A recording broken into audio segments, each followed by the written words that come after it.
All right, today we got a very shortened lecture beginning chapter 6, if I remember. Let's write it out. Chapter 6.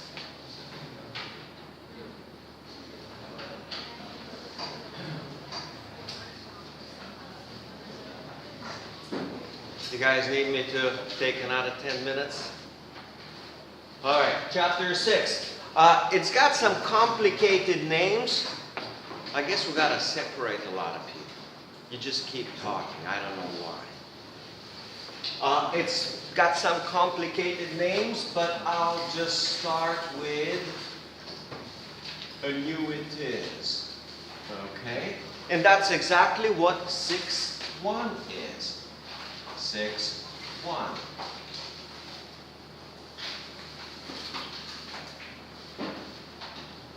Annuities. Shortened 20 to 30 minutes. This is the only section. It's not too big, not too small. I think just perfect. So, what is an annuity? Annuity is a series of equal payments. So, I got an 18-month annuity for my rent. It's actually a lease where I'm paying 500, 500, 18 times 500. So I'm making 18 monthly payments. That's an annuity. When I bought a car, that will be 1998, I bought a Ford Mustang. And I remember these were my first payments.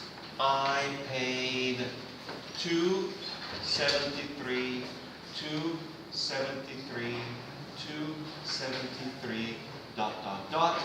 The last payment was $273. And this rent is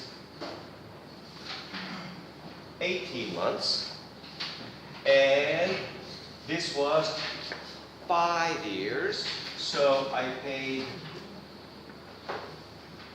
60 months, okay? Now, if you buy a house, usually in the developing world, mortgages will be for 20 years, but in the developed world, they're for 30 years. So if you borrow and pay, let's say, make a house payment. For example, my brother had a mortgage, and the mortgage will be about $2,750. That was a lot of money for 1 month. And he did this for many years. All right, so the next question is the following. Where or when is the payment?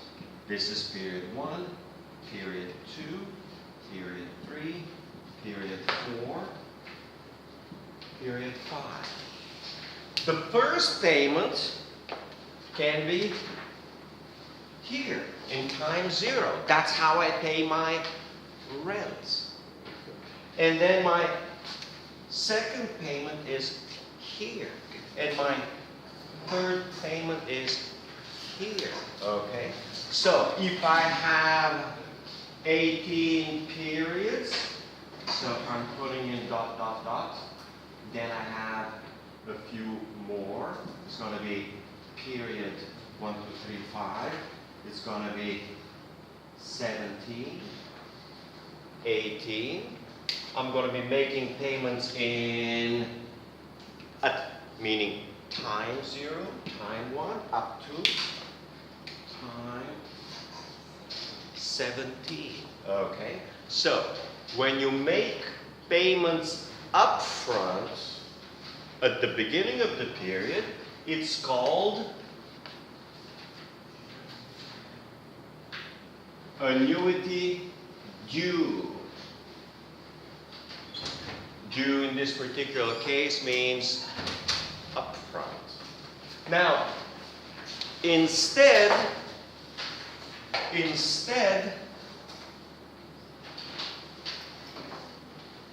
When I purchased my Mustang, I had 60 payments, and the payments were at the end of the period. So I had my one payment, first payment here, second payment here, third payment here, fourth payment here, and I had 60 payments, so this is going to be 59, 60. So this is period 1, okay? So this will be period 1, period 2, period 3, period 4. Okay? If you make the payment for the first period upfront, it's annuity due. If you make it at the end, it's called ordinary annuity.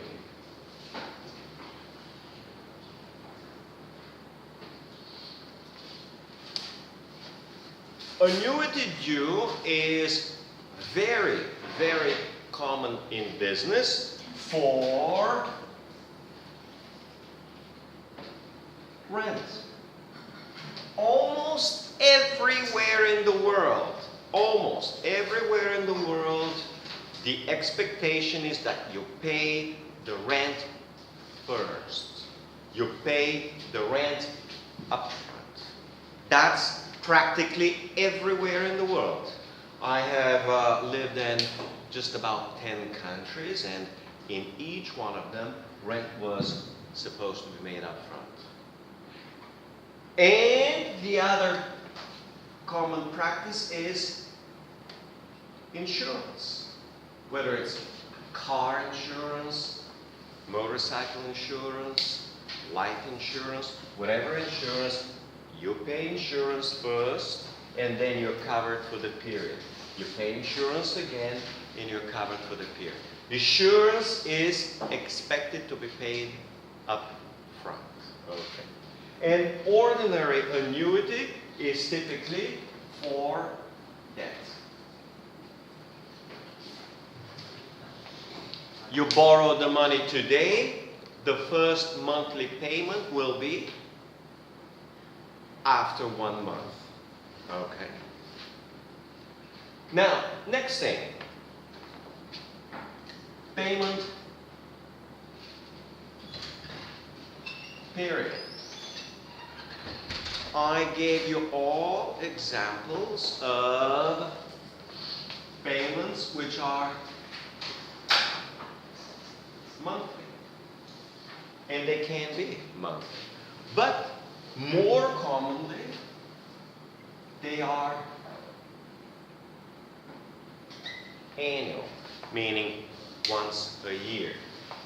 Originally, annuity meant annual payment. This is a payment that was made to a retired person or somebody else, or insurance, or whatever the story was, and comes from the Latin word anno, meaning year.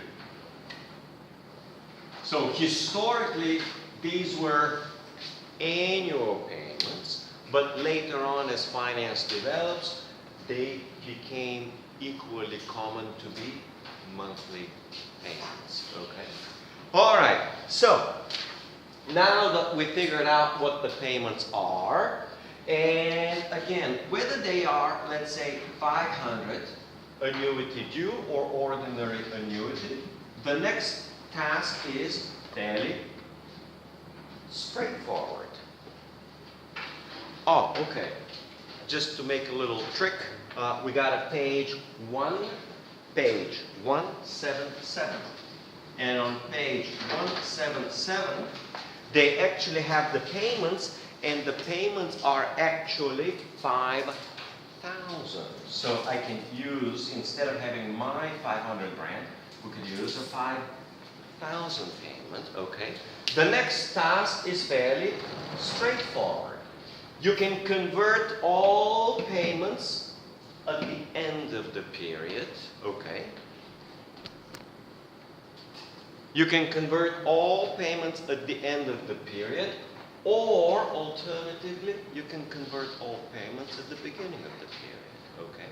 When you take this payment and take the future value of it, you take the second payment and take the future value of it, you just get future value of annuity. That's it.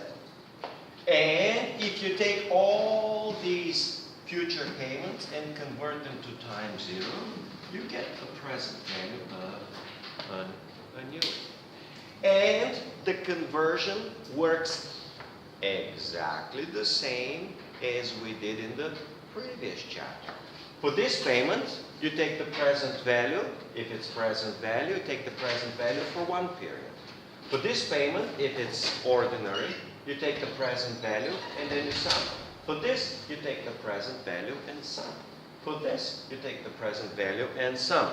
Now, they have here a future value. If it's future value, it's the same story. You take the first value and make a future out of it. You take the second value and make the future out of it. You take the third value and make the future out of it. So, how does it work? All right, well, the last payment that you take will be 5,000. So, this will be the future equivalent is 5,000. For this payment, the future equivalent is 5,300. They use a 6%. The next payment will be 5,618. 5,618. Here you got a 59, it's got to be 58, and so on. 5,618. Next one will be 5,955. 5,955. All right. So when you take the last payment of 5,000 and convert it to the last payment, it's 5,000. If you take the 5,000 payment and you move it one period forward, becomes 5,300. This is 6%. Next payment, when you take the 5,000 payment, you move it two periods forward at 6%. Yes, you can take the calculator and try to do 5,000, 6%, one period, and calculate. Then 5,000, 6%, two periods. This is n equal to 5,618. Hopefully you should be able to do that very quickly. Next one is 5,000 n equal 3, 6%, and you keep going.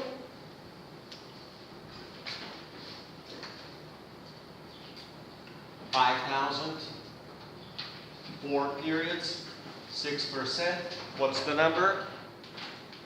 6,312. And there is some sense, right? I'm not going to write the sense. Now, you'll look, that's figure 1, page, figure 1, page 177.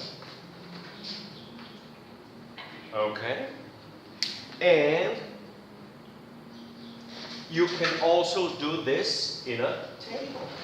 They've done it in a table.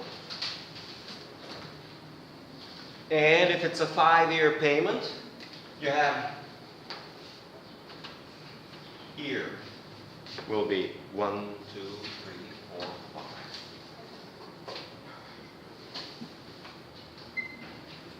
Then you have payments.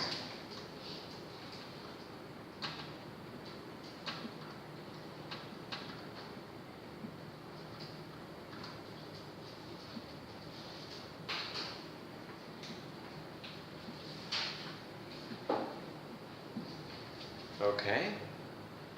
And then you have future value 5, meaning in period 5. And the 5,000 in period 5 is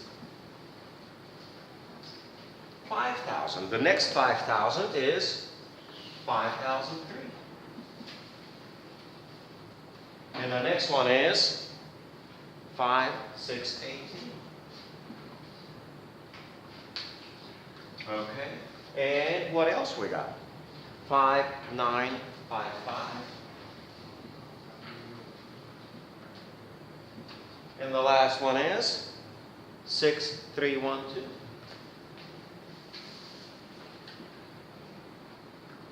And these are we call these current payments. Current payments. These are the same as the monthly payments or the same as the annual payments.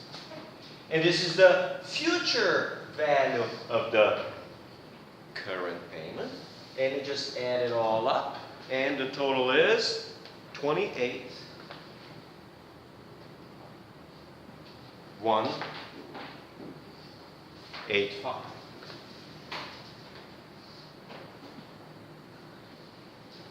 And this is the future value. And that's it. That's all there is to it. And there is a standard, simple, easy formula. You don't need to learn and memorize unless you're actually using a scientific calculator. Okay, you don't really need to memorize the formula. And now, for some of you that you have the calculator, you can take this amount, which is the future, and say for interest rate of 6% and for n equal 5, you can calculate the present value. In other words, you can take the future values, calculate the future value, and then convert it back to present value. Okay?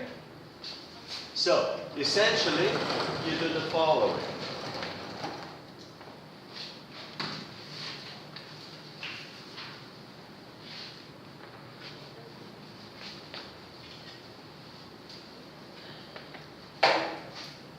Let's say you have 5 periods. You take the first payment at the end of the period. You take the second payment at the end of the period. You take the third payment at the end of the period. The fourth, the fifth. You sum them up, and when you sum it up, you get the future value. And then you take the future value and take it back 5 periods to get the present value. That's one simple way of doing it. But there is a simpler way if you do the present value. If you do the present value, you can take the first payment and convert it to period 0. You can take the second payment, convert it to period 0. You can take the third payment, convert it to period 0. Respectively, fourth and fifth. And you take, say, this payment, you can move it 3 periods forward and 5 periods back. It's the same thing. So, whether you take the future value and convert it back to present, or you take the present values, it is the same thing. Which one you do depends on what you're asked. Are you asked what's the present value? Are you asked what's the future value? For example, you want to become a retired person, and you'll retire, as I gave you the example, you'll retire, let's say, in 20 years, And the question would be, well, if I'm going to retire in 20 years and I can make 5% return and I want to have $500,000, what's the monthly savings that I need? So that I have 20 years from now, $500,000. Now, if it's a bond, you say, well, the bond pays me $50, $50, $50, $50. That's a coupon of 5%. And then pays you the principal of $1,000 plus $50 last coupon. You got to take all present values to the present to calculate the price of a bond. So whether you calculate the present value or future value depends on what the question is asking. It's almost always obvious what you need to do, whether to get the present value or whether to get the future value. And you're basically expected to learn to do the calculation, whether the calculation is on the financial calculator or the calculation is on a website or on the app. All you gotta do is now plug the number of payments. So you gotta be very careful whether you're doing present value of a single payment or present value of equal payments. The key characteristic of annuities is that it's an equal payment. Okay. And some, like bonds, let's say take a 10-year bond, and let's say the bond will have a $50 payment, that's 5%. At year 1, it's going to give you 50. At year 2, it's going to give you 50. Year 3, it's going to give you 50. 50. 50. 50. 50. 1, 2, 3, 4, 5, 6, 7, 8, 9, 10. So this is the interest that the bond pays. It's an ordinary annuity, and at the very end will pay. Sorry, thousands. Okay. So to take the present value, you take number 1.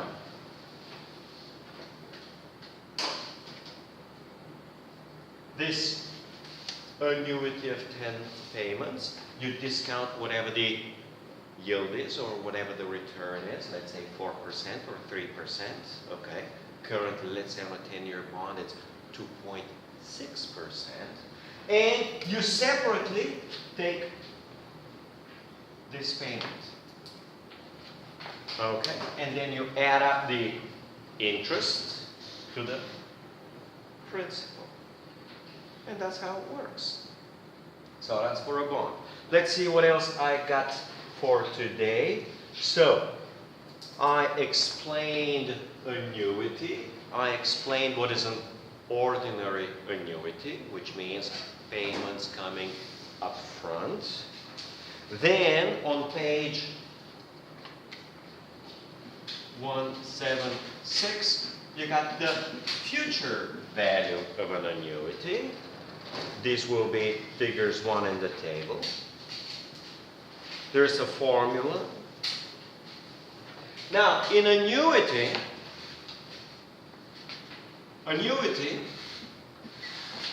you can solve for present value. In this case, you know the payments and you know the yield or the interest rate. Number 2, you can solve for future value. Okay. Number 3, the bond price is $9.73. You know the present value. You know the future value. You should solve for the interest rate. Okay. Or number 4, say, hey, I know my payment is $500. That's what I can save every month. How many years I need to save $500,000? Or if your retirement goal is $1 million, how many years I need to save let's say $1 million? Okay. Now, usually in real life, the way it works, so this is N, okay, so for N, is the following. I dream of buying that Lexus, okay? And the Lexus, the present value, we know costs, let's say, 40,000. That's maybe without tariff. With the tariffs and taxes could cost 50,000 or 100,000. That's not the point. And the bank already tells me, well, the interest rate on it will be 7%, okay? And you can say, well, in my particular case, future value, 5 PMT. My payment I can make every month is $400. So the simple question is, if you gotta pay in full, how many months must be the loan? How many months must be the loan to make the payment in full? Okay, so that's a simple question. And that's how it usually works. Now, in other circumstances, they say the following. Look, your house costs, let's say, like my brother's, $330,000 US dollars. Back then, interest rate when he was buying it was 8%, okay. And the period was 30 years. You can multiply by, 12 months a year. You get, 480 month, okay. The future value of the house will be basically, there's no future value, you just gotta make payments. So basically the question is, what's my monthly payment? So sometimes you know the price, you know the length of the loan, and you want to see how much do I pay per month. Other times you just say, hey, I can pay $400 a month. How many years do I need to pay? Okay. So these are simple questions. Okay. Let's see. So solving for PMT. Solving for PMT, that will be page 179. Solving for interest rate. Again, that will be page 179. You just plug in the numbers and say solve. The calculator has a solve. Solving for number of periods. That's page 181.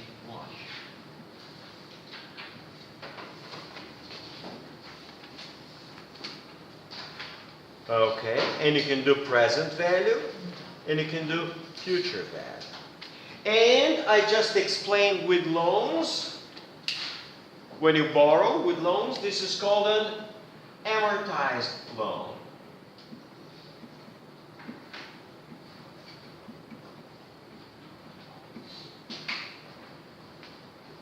An amortized loan means equal payment, equal monthly or annual payments, and it's fully paid off at the end of the period. That's an amortized loan. I already explained 186, annuity due.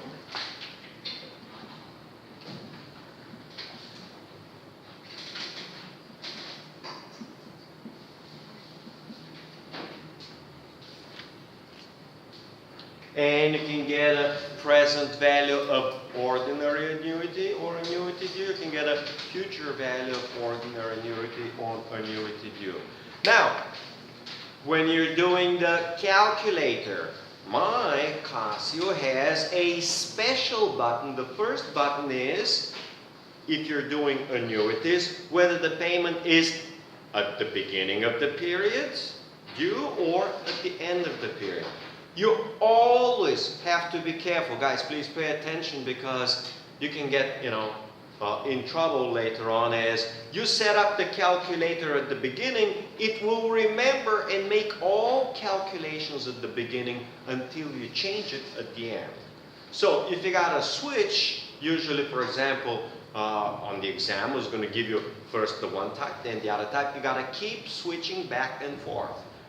You always have to remember or check how the calculator is set up.